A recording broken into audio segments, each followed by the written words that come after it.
ನಮಸ್ಕಾರ ಫ್ರೆಂಡ್ಸ್, ಒಂದು railway stock ಒಂದು ಅನಾಲಿಸಿಸ್ ಮಾಡೋಣ. ಸೊ ಈ ಸ್ಟಾಕ್ ನೋಡಿದ್ರೆ IRCTC. ಸೊ ಇದು ಬಂದು ತುಂಬ ದಿನಗಳಿಂದ ಒಂದು ಕರೆಕ್ಷನ್ ಫೇಸಲ್ಲಿದೆ.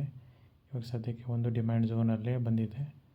ಸೊ ಇಲ್ಲಿ ನೋಡಿ, ಇಲ್ಲಿಂದ ಒಂದು ನಮಗೆ ಒಂದು ಅಪ್ ಟರ್ನ್ ಸ್ಟಾರ್ಟ್ ಆಗ್ಬೋದು. ಪ್ಲಸ್ ಇದೊಂದು ಅಪ್ ಟರ್ನ್ ಸ್ಟಾರ್ಟ್ ಆಗ್ಬೋದು. ಇಲ್ಲಿ ನೋಡಿದ್ರೆ ಈ ಝೋನಿಂದ ನಿಮಗೆ ಯಾವಾಗಲೂ ಒಂದು ಬೈಯಿಂಗ್ ಬಂದಿದೆ ಈ ಝೋನಿಂದ. ಸೊ ಇದು ಒಂದು ಟ್ರಯಾಂಗ್ಯುಲರ್ ಪ್ಯಾಟರ್ನ್ ಬ್ರೇಕ್ಔಟು ಆಗಿದೆ. ಸೊ ಇಲ್ಲಿ ನೋಡಿ, ಸೊ ಒನ್ಸ್ ಈ ಝೋನ್ ಮೇಲೆ ಬಂದರೆ ಇಲ್ಲಿಂದ ಒಂದು ಒಳ್ಳೆಯ ರ್ಯಾಲಿಯನ್ನು ಎಕ್ಸ್ಪೆಕ್ಟ್ ಮಾಡ್ಬೋದು. ಅಪ್ ಸೈಡ್ ಬಂದು ನಮಗೆ ಒಂದು ಆಲ್ಮೋಸ್ಟ್ 700 ತನಕ ನೋಡ್ಬೋದು. ಇಲ್ಲಾಂದರೆ ಸಪೋಸ್ ಇದು ಇಲ್ಲಿಂದ ಡೌನ್ ಬಂದರೆ ನೆಕ್ಸ್ಟ್ ಇಮಿಡಿಯೇಟ್ ಸಪೋರ್ಟ್ ಬಂದು ನಿಮಗೆ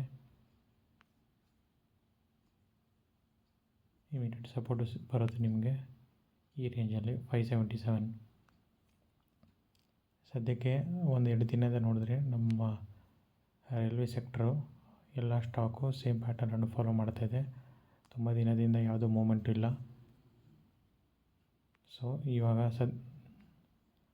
ನಿನ್ನೆ ಬಂದು ಸ್ವಲ್ಪ ವಾಲ್ಯೂಮ್ ಬಂದಿದೆ ಈ ಸ್ಟಾಕಲ್ಲಿ.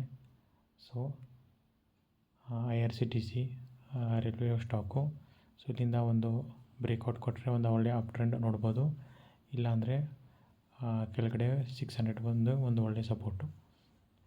ಇದೊಂದು ಎಜುಕೇಷ್ನಲ್ ವಿಡಿಯೋ ಫ್ರೆಂಡ್ಸ್. ನಾನು ಯಾವುದೂ ಸಹ ವಿಡಿಯೋ ಇಷ್ಟ ಇಲ್ಲ. ವಿಡಿಯೋನು ಇಷ್ಟ ಆದರೆ ಲೈಕ್ ಮಾಡಿ, ಸಬ್ಸ್ಕ್ರೈಬ್ ಮಾಡಿ. Thank you very much.